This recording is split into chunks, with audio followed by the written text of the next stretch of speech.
Welcome back ಎಲ್ರಿಗೂ the flavours of ನಮ್ಮೂರು ಚಾನಲ್ಗೆ ನಿಮ್ಮೆಲ್ರಿಗೂ ಸ್ವಾಗತ.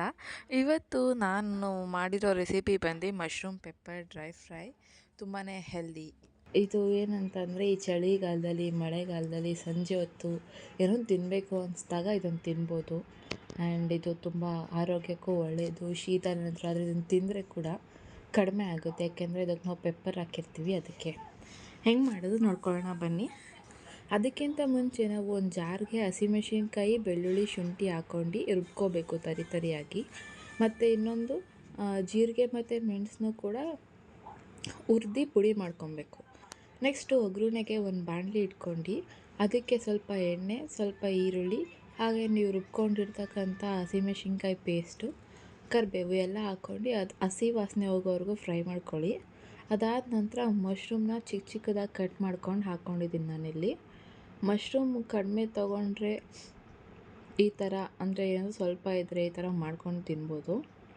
ನೋಡಿ, ಇವಾಗ ನಾನು ರುಚಿಗೆ ತಕ್ಕಷ್ಟು ಉಪ್ಪು ಹಾಕ್ತಾಯಿದ್ದೀನಿ. ಇವಾಗಲೇ ಹಾಕ್ಕೋಬೇಕು ನಾವು, ರುಚಿಗೆ ಎಷ್ಟು ಬೇಕೋ ಅಷ್ಟು ಉಪ್ಪನ್ನ. ಆಮೇಲೆ ಹಾಕ್ಕೊಂಡ್ರೆ ಅದು ಬೆಂದಾದ್ಮೇಲೆ ಹಾಕ್ಕೊಂಡ್ರೆ ಅಷ್ಟೊಂದು ಚೆನ್ನಾಗಿರಲ್ಲ. ಅದಕ್ಕೆ ಇವಾಗಲೇ ಎಷ್ಟು ಬೇಕೋ ಅಷ್ಟು ಹಾಕ್ಕೊತಿದ್ದೀನಿ. ಮತ್ತು ನಾನಿಲ್ಲಿ ಯಾವುದೇ ರೀತಿ ನೀರು ಕೂಡ ಹಾಕ್ಕೊಂಡಿಲ್ಲ, ಯಾಕೆಂದರೆ ಮಶ್ರೂಮಲ್ಲೇ ನೀರು ಬಿಡೋದ್ರಿಂದ ನಾವು ನೀರು ಹಾಕೋ ಅವಶ್ಯಕತೆ ಇರಲ್ಲ. ಸೊ ಅದಕ್ಕಾಗಿ ನಾನು ನೀರೇ ಹಾಕಿಲ್ಲ ಇದಕ್ಕೆ. ನೋಡಿ, ಅದೇ ಬಿಟ್ಕೊಂಡಿದೆ, ಇಷ್ಟೊಂದು ನೀರು ಅದೇ ಬಿಟ್ಕೊಂಡಿರೋದು. ಇದರಿಂದನೇ ಬೇಯ್ಕೊಳ್ಳುತ್ತದು, ಆ ಬಿಟ್ಕೊಳ್ಳೋ ನೀರಿಂದನೇ ಬೇಯ್ಕೊಳ್ಳುತ್ತೆ. ಇದನ್ನು ಹೆಂಗೆ ಬೆಂದಿದೆ ಅಂತ ನೋಡೋಕ್ಕಂತ ನಾನು ಟೇಸ್ಟ್ ತೊಗೋತಿದ್ದೆ. ಬಟ್ ಒಂದು ಟೆಕ್ನಿಕ್ ನಂಗೆ ಗೊತ್ತಾಯ್ತಿದೆ ಆದಮೇಲೆ. ಏನಪ್ಪ ಅಂತ ಅಂದರೆ, ಇದು ಮಶ್ರೂಮ್ ಹಾಕಬೇಕಾದ್ರೆ ನಾವು ಒಂದು ಸ್ವಲ್ಪ ಅಕ್ಕಿನ ತೊಳೆದು ಹಾಕಬೇಕಂತೆ. ಅನ್ನ ಯಾವಾಗ ಆಗುತ್ತೋ ಆವಾಗ ಮಶ್ರೂಮ್ ಕೂಡ ಬೆಂದಿದೆ ಅಂತ ಅರ್ಥ ಅಂತ. ಇದೊಂದು ಹಳೆ ಟೆಕ್ನಿಕ್ ನನಗೆ ಯಾರೋ ಹೇಳಿದ್ರು ಈ ಥರ. ಸೊ ಆ ಟೆಕ್ನಿಕ್ನ ಯೂಸ್ ಮಾಡ್ಬೋದು ಇಲ್ಲಿ. ನೋಡಿ, ಇದೇ ಬಿಟ್ಕೊಂಡಿರೋ ನೀರಲ್ಲೇ ಆ ಮಶ್ರೂಮ್ಸ್ ಎಲ್ಲ ಬೇಯ್ತಾ ಇದೆ. ನಾವು ಅದನ್ನು ಹಬೆ ಇಟ್ಬಿಟ್ಟು ಮುಚ್ಬೋದು, ಅವಾಗ ಇನ್ನೂ ಜಾಸ್ತಿ ನೀರು ಬಿಡುತ್ತೆ ಅಂತ ಕಾರಣದಿಂದ ನಾನು ಮುಚ್ಚಿರಲಿಲ್ಲ. ಹೀಗೆ ಫ್ರೈ ಮಾಡಿಕೊಂಡು ಬೇಯೋಕ್ಕಿಟ್ಟಿದ್ದೀನಿ. ಹೀಗೆ ಇದೇ ಥರ ಫ್ರೈ ಮಾಡ್ಕೊತೀರಿ. ಇವಾಗಲೇ ನೀವು ಬೇಕಾದರೆ ಜೀರಿಗೆ ಮತ್ತು ಮೆಣಸನ್ನ ಪುಡಿ ಮಾಡ್ಕೊಂಡು ಇಟ್ಕೊಳ್ಳಿ. ವಿತೌಟ್ ಆಯಿಲ್, ಡ್ರೈ ಆಗಿರಬೇಕು. ಜೀರಿಗೆ ಕಡಿಮೆ ಇರಬೇಕು, ಮೆಣಸು ಒಂದು ಸ್ವಲ್ಪ ಜಾಸ್ತಿ ಇರಬೇಕು. ಖಾರ ನೋಡ್ಕೊಂಡು ಹಾಕೋಬೇಕು. ನಾನಿಲ್ಲಿ ಇದು ಫುಲ್ ಇನ್ನೇನು ಬೆಂದಿದೆ ಅನ್ನೋ ಟೈಮಲ್ಲಿ, ಅಂತ ಅಂದರೆ ಒಂದು 90% ಬೆಂದಿದೆ ಅನ್ನೋ ಟೈಮಲ್ಲಿ ನಾನು ಇವಾಗ ಜೀರಿಗೆ ಮತ್ತು ಮೆಣಸಿನ ಪುಡಿ ಹಾಕ್ಕೋತಿದ್ದೀನಿ.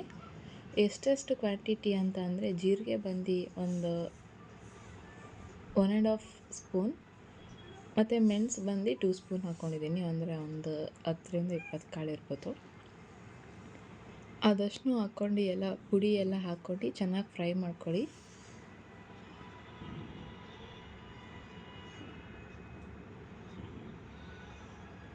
ಈ ಮೆಣಸು ಹಾಕೋದ್ರಿಂದ ಮಶ್ರೂಮ್ ಫ್ಲೇವರ್ ಕೂಡ ಎನ್ಹ್ಯಾನ್ಸ್ ಆಗುತ್ತೆ.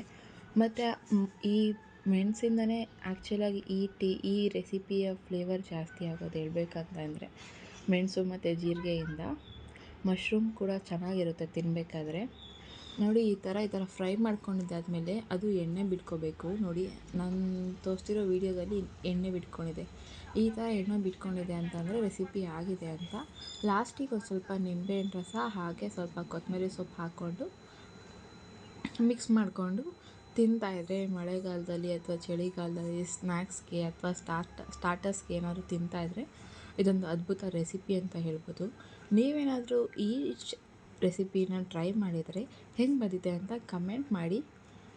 ಹಾಗೆ ನಿಮ್ಮ ಫ್ರೆಂಡ್ಸ್ಗೂ ಕೂಡ ಶೇರ್ ಮಾಡಿ. ಲೈಕ್, ಶೇರ್ ಆ್ಯಂಡ್ ಸಬ್ಸ್ಕ್ರೈಬ್ ಮಾಡಿ ಸಪೋರ್ಟ್ ಮಾಡಿ. Thank you. ಧನ್ಯವಾದಗಳು.